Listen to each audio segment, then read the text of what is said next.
Thank you very much. Ladies and gentlemen, let's take our seats. Asanteni sana. Your Excellencies, honorable members,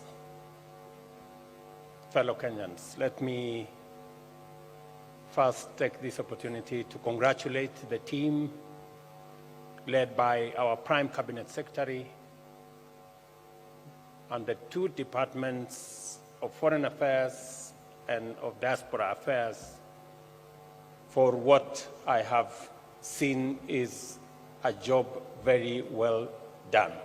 Congratulations from us. And today we mark a significant milestone in the crucial process of reviewing and consolidating our foreign policy into a comprehensive document. This policy reflects our strategic responses to global imperatives at both bilateral and multilateral levels, defines the values and principles driving our responses, and articulates our objectives as a nation. This transformation is timely, coming at the expiry of the shelf life of our 2014 foreign policy document that had been developed again in a concerted effort the way this one has been. Our foreign policy must align with the dynamic realities of both domestic and the international environment.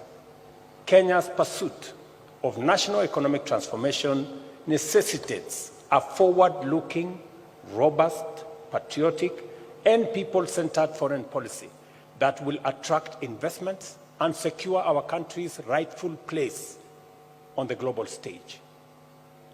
At its core, Kenya's foreign policy is more than the management of relations with other nations.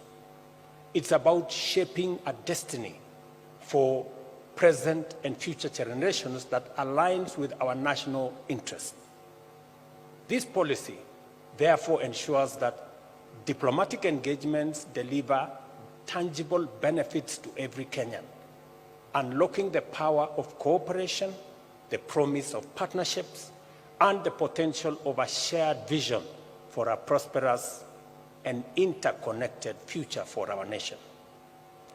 The time has come to dismantle the barriers that have traditionally confined foreign affairs to the executive. Instead, we must adopt a comprehensive, inclusive, whole of government and all of society approach involving parliament, the judiciary, civil society, faith-based organizations, our young people, women, and also all other active stakeholders. At the same time, our foreign policy must provide a sound framework for effective strategies that serve our national objectives, priorities, and interests through diplomatic engagement. Let me say this, that each and every one of us, whether we are members of the judiciary, members of parliament, members of civil society, whether we are sportsmen, whether we are business people, we represent Kenya in engagements with others. And therefore, we have a diplomatic responsibility to represent our country well. Its ultimate aim,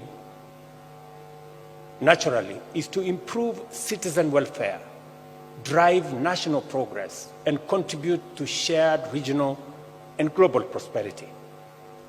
Globalization has driven intensive integration and interdependence, blurring the line between domestic and foreign policy.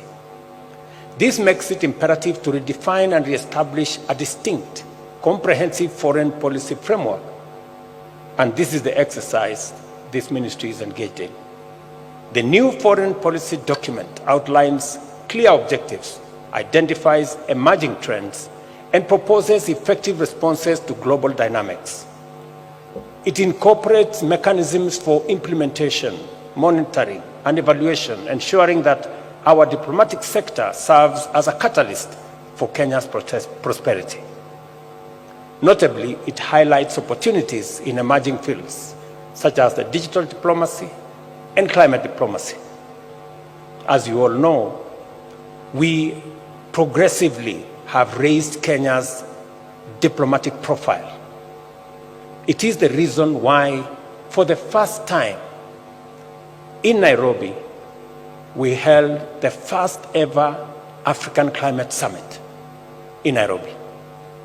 And I did it specifically because Nairobi is the environmental capital of the world, and we must lead in matters environmental diplomacy. It is the reason why our voice as a country is counted on by our African friends, by the global community, and we carry the weight of the fact that Kenya hosts the United Nations Environmental Program, and it is the reason why we have leveraged on it to raise the profile of our country and to make sure that Kenya plays in the right league. And I am looking forward to the Ministry of Foreign Affairs continuously managing that space in a manner that profiles Kenya positively. Without a doubt, economic diplomacy remains central to our foreign policy. Kenya's position as a regional financial hub, backed by a strong banking sector and hosting the largest World Bank station outside Washington, underscores its importance. Recent engagements, including the African Development Bank and IDA summits, have emphasized the critical role of the private sector, youth, and civil society in economic diplomacy. When I was requested by the World Bank to host the IDA negotiations in Nairobi, when I was requested by the President of the Africa Development Bank to also host their summit in Nairobi, it demonstrated Kenya's new profile as a destination and as a voice for economic diplomacy. We must build on it, we must leverage on it, and whatever it is that we are doing, whether it is with the World Bank or the Africa Development Bank, must eventually accrue benefits to the people of Kenya. Our foreign policy must, therefore, advance the strategy of creating more and better trade and economic opportunities for industries and enterprises, with a special focus on the empowerment of small and medium enterprises and the inclusion of marginalized groups such as young people, women, and persons living with disability. In so doing, our foreign policy dovetails with a bottom-up economic transformation agenda. To benefit from this complementarity and alignment, it is time for us to be imaginative in order to enhance the capacity and the efficacy of our missions abroad and use them to promote trade and promote investment and position Kenya as appropriately as they can. Our nation's reputation as a dependable peace and security actor is a source of pride. Kenya has established strong credentials in the area of regional, Pan-African, and global peace and security engagements and operations. Our long-standing tradition of effective peacemaking, peace building, and peacekeeping has defined us as a force of common good in our region, in our continent, and globally. And sustaining this positive legacy is an important strategic priority for us. I expect the ministry to continuously focus in this space. It is the reason why we are engaged in all the interventions. Now in South Sudan, we're also engaged in the main Sudan. We are engaged in Somalia. We've just come out of DRC. And the global community approached Kenya to take our place in Haiti, it was not because of any other reason. It was because Kenya has positioned itself as a country that understands peacemaking, peacekeeping, and peace diplomacy has been, over time, a place where Kenya excelled. And it is our intention, and I'm sure you will put into the finer detail of this document on how Kenya can leverage on that space to make sure that we not only play our role, but we also profile our country positively. This is why, at the moment, Kenya is leading the UN-approved multinational security support mission in Haiti and mediating peace efforts in different parts of our region, including South Sudan, as I have said, Sudan, and across the region. We are determined to remain a peaceful nation, at peace with ourselves first, at peace with our neighbors, and also working with friends across the world. Under the Shirika Plan, which is another huge invention of Kenya, our innovative refugee program, we aim to transform camps into integrated settlements, setting a global standard for sustainable and affirmative humanitarian response. I had, for example, an engagement with the UN representative of Matters refugees, and they are working with other countries that have refugees, learning from Kenya how to integrate refugees and how people who have lived in a country for 30 years cannot continue to stay in camps, how we can integrate them into society and how we can use them as a force of good. And we are making huge strides in that space. I hope this policy document will capture the innovative measures we have taken with our refugees, use them to profile our country, use them for matters diplomacy so that we can contribute to the welfare of not just refugees in our country, but refugees living everywhere in the world. Ladies and gentlemen, we are not new to climate diplomacy. Our country has a long and proud tradition of environmental diplomacy that dates back to our earliest years as a republic. By 1972 Copenhagen Summit, our voice and stand with respect to ecological stewardship, biodiversity conservation, and environmental sustainability was distinct and well-defined. We have sustained efforts to consolidate our role as a champion for conservation in the face of relentless global warming, which has ushered in unprecedented climate change.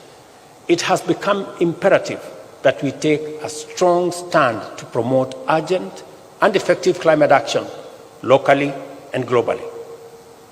As chair of the Committee of African Heads of State on Climate Change, I had the honor, as I informed you earlier, of co-hosting the inaugural Africa Climate Summit in Nairobi, which produced the landmark Nairobi Declaration, a collective position of Africa's pathway to climate action, sustainable investment, and green industrialization.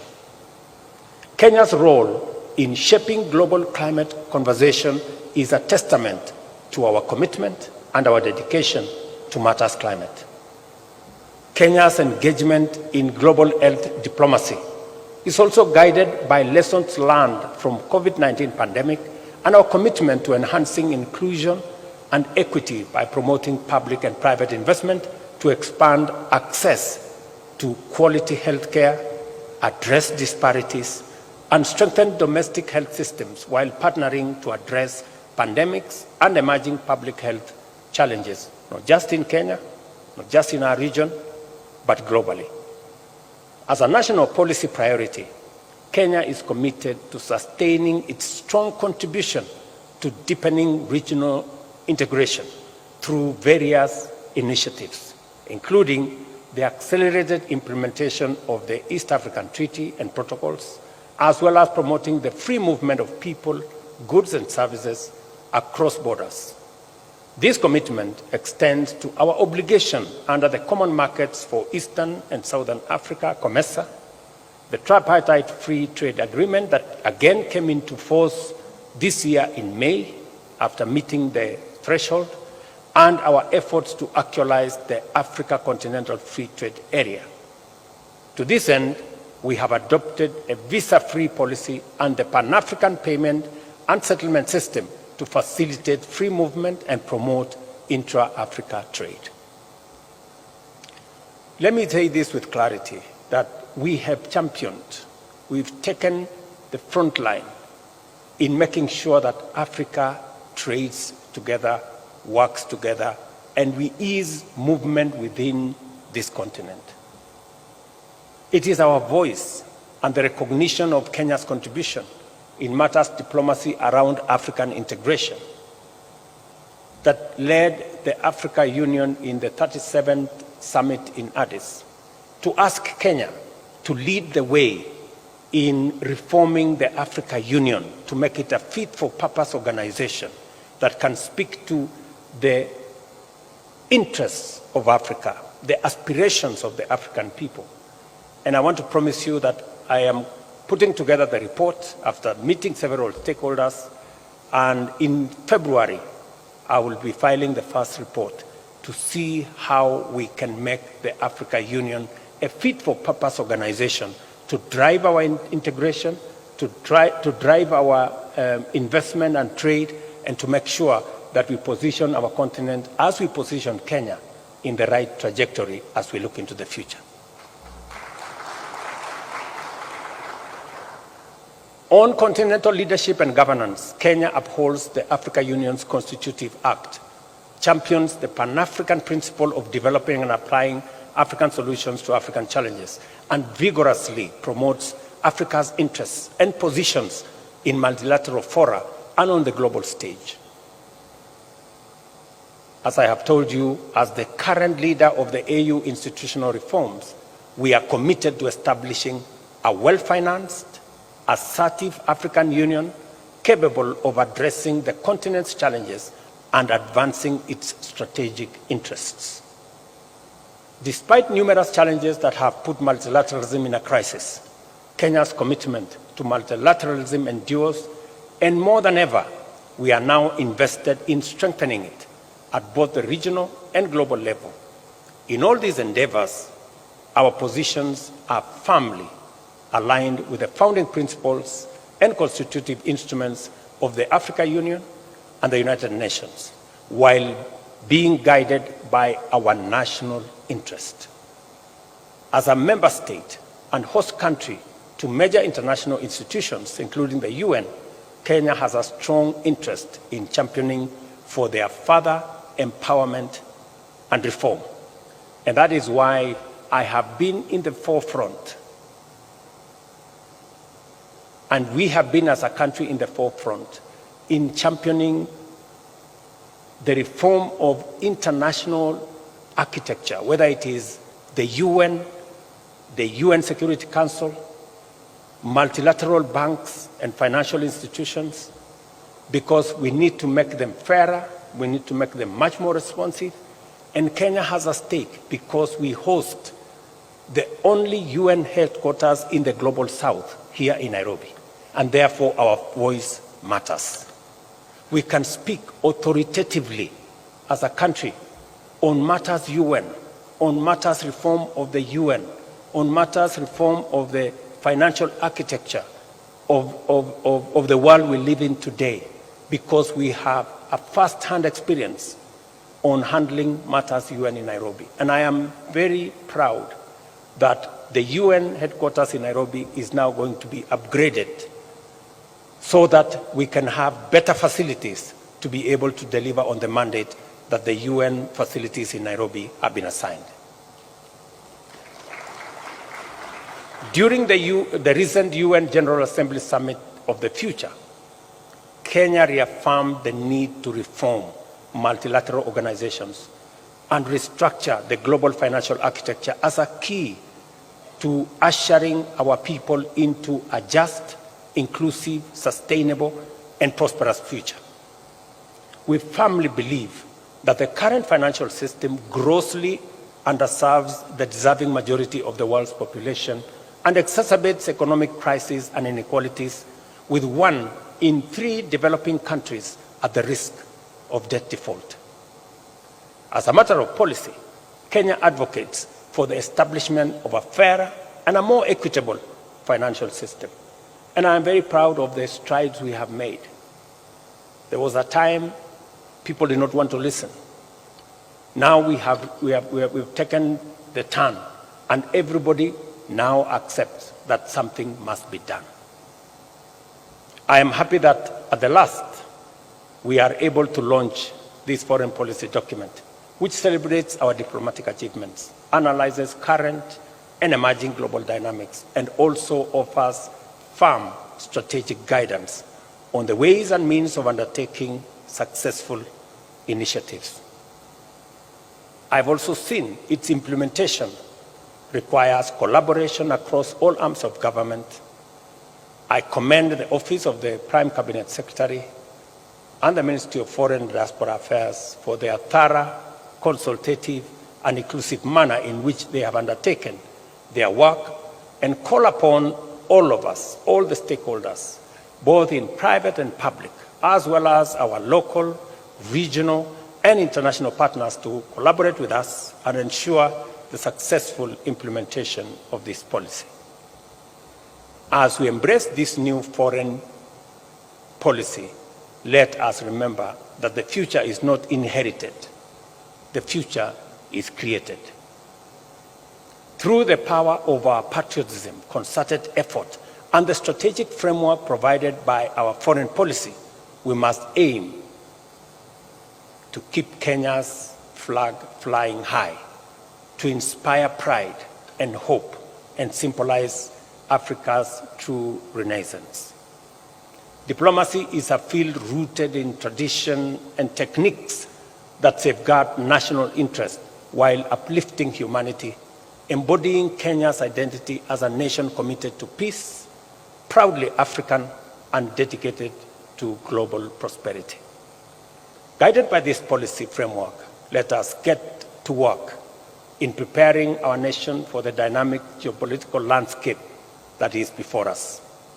This foreign policy offers an opportunity to rise and navigate the challenges of a complex world order with a lot of confidence and equally a lot of clarity.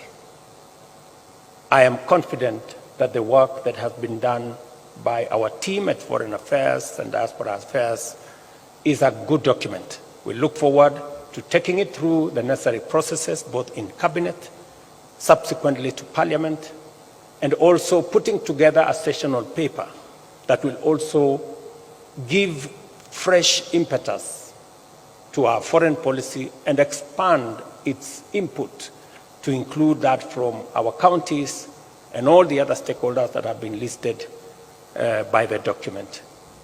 I wish you the very best as we focus on this space that seeks to elevate our participation, our collaboration, and also our partnership with as many a field, whether it is a multilateral field, whether it is on bilateral engagements, and now we are being told there is one called plurilateral engagements.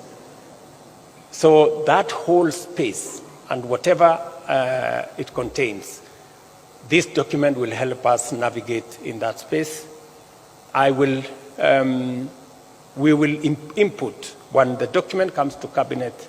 I am sure Cabinet will also inform this document as has been informed by others, so that we can end up with a document that is fit for not just the present, but also articulates with clarity the medium and the future that we all aspire to.